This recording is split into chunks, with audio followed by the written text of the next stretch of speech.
nome do Pai, e do Filho, e do Espírito Santo. Amém.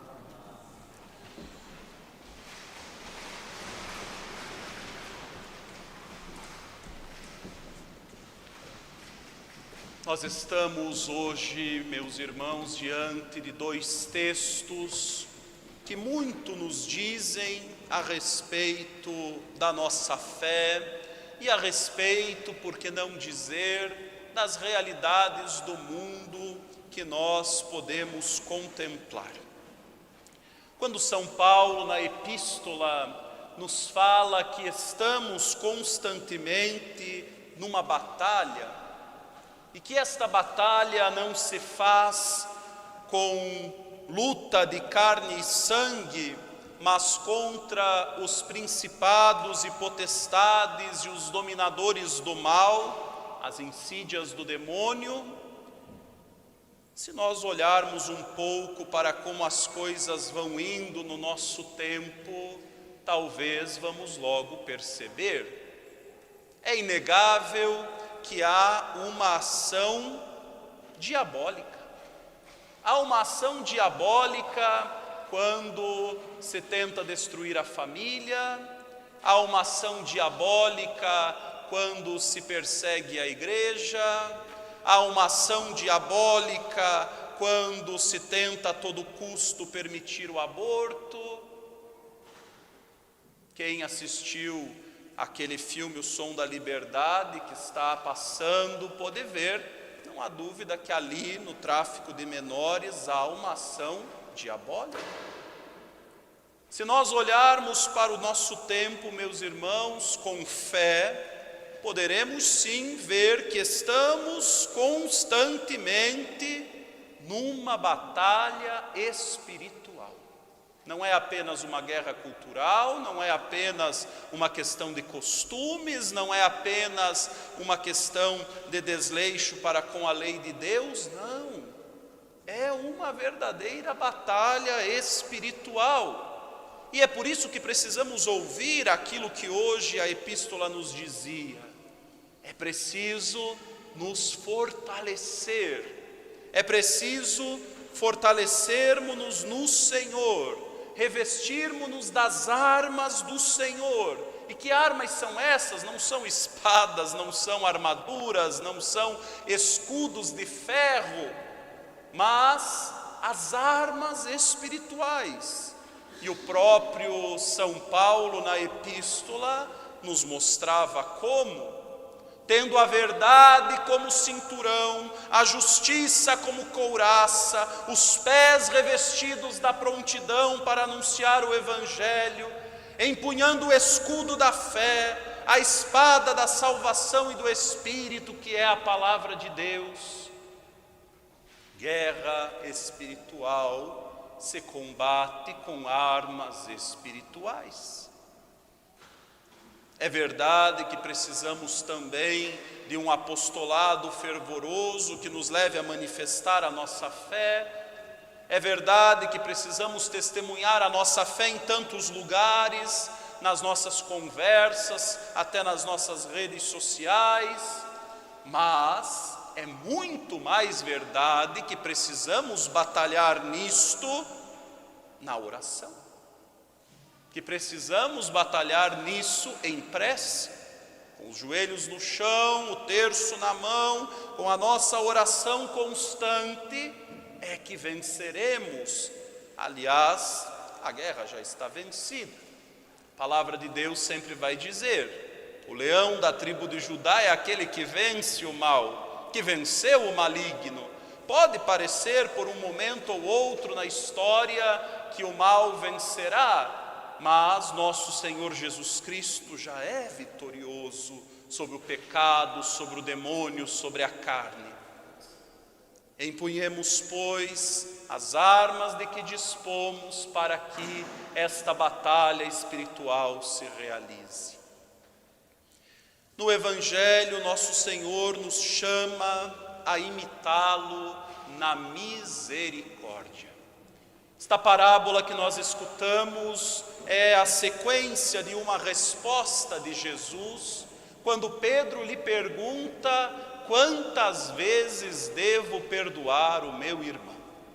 E ao dizer que devemos perdoar não 7, mas 70 vezes 7, o Senhor propõe esta parábola. Esta parábola traz dois elementos, duas realidades bem diferentes e que nos colocam diante de Deus. O primeiro servo é perdoado do seu senhor de uma enorme quantia. Só por curiosidade, mais ou menos estes 100.000 talentos de que se fala no Evangelho, 10.000 talentos melhor, estes 10.000 talentos seriam equivalentes hoje a aproximadamente 600 milhões de reais. Cada talento valeria hoje aproximadamente 60 mil reais. É uma dívida incalculável, é uma dívida enorme, é uma dívida que não se poderia pagar em vida. Na época de Jesus seria aproximadamente 15 anos de salário de um trabalhador. 15 anos sem gastar nada, juntaria este dinheiro. Por outro lado, o seu companheiro lhe devia 100 denários, 100 mil reais, para 600 milhões. Só para termos uma noção de comparação. O que o Senhor quer mostrar é, enquanto um foi perdoado pelo seu Senhor de uma fortuna incalculável, impossível de ser paga, ele, para com o seu companheiro, não foi capaz de perdoar um valor muito menor. E aí estamos nós, meus irmãos. O Senhor nos manda ser misericordiosos porque Ele é misericordioso. O Senhor nos ordena aquilo que Ele nos dá testemunho e faz, porque tantas vezes quantas procurarmos o Senhor para pedir-lhe o perdão, Ele nos dará o perdão. Tantas vezes quantas batermos à porta do confessionário, o Senhor encontrará o nosso pecado com misericórdia. Responderá ao nosso pecado com misericórdia. E então não é verdade que nós, pobres pecadores, somos tantas vezes perdoados por Deus de uma enorme quantia, e ao encontrar os nossos irmãos, temos dificuldade para perdoar algumas merrecas, algumas poucas moedas, um valor infinitamente menor do que aquele que Deus já nos perdoou?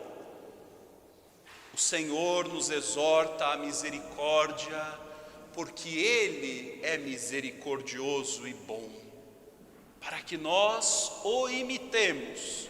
Nosso Senhor nos ensinou a dizer na sua oração: perdoai-nos as nossas dívidas como nós perdoamos aos nossos devedores. Da mesma forma como nós perdoamos. De tal forma que o catecismo, ao falar deste tema, vai dizer que se eu não perdoo o meu irmão, Deus não pode me perdoar. Porque eu lhe peço no Pai Nosso: perdoai na medida com que eu perdoo. Abrir-se à misericórdia, portanto, meus irmãos, é mais do que simplesmente uma parábola ou um conselho de nosso Senhor. É uma ordem, é um mandato.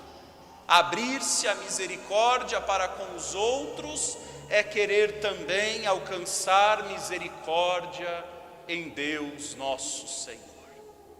Ele que nos perdoa toda a culpa, Ele que está sempre pronto a nos dar o seu perdão, e mais do que isto, que até esquece dos nossos débitos.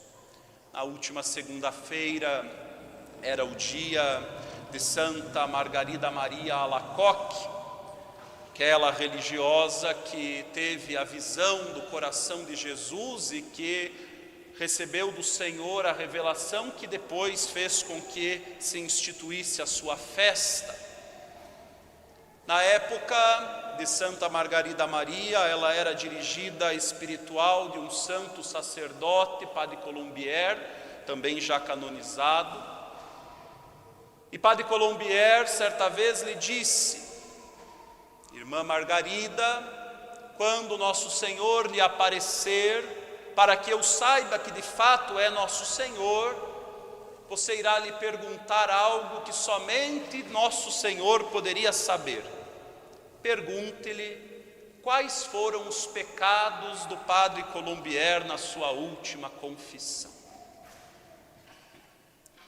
Santa Margarida faz o que o seu diretor espiritual lhe mandou, e quando nosso Senhor aparece, pergunta. Padre Colombier pediu-me que lhe perguntasse quais foram os pecados da sua última confissão, ao que nosso Senhor lhe respondeu: diga ao Padre Colombier que eu não me recordo. Ela vai ao padre e diz: nosso Senhor disse que não se recorda dos seus pecados. E Padre Colombier teve a certeza, de fato era o coração de Jesus.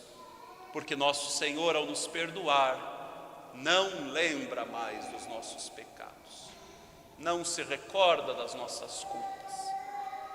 Peçamos a nosso Senhor que também nós, imitando a sua misericórdia divina, abramos nosso coração à misericórdia para com os irmãos.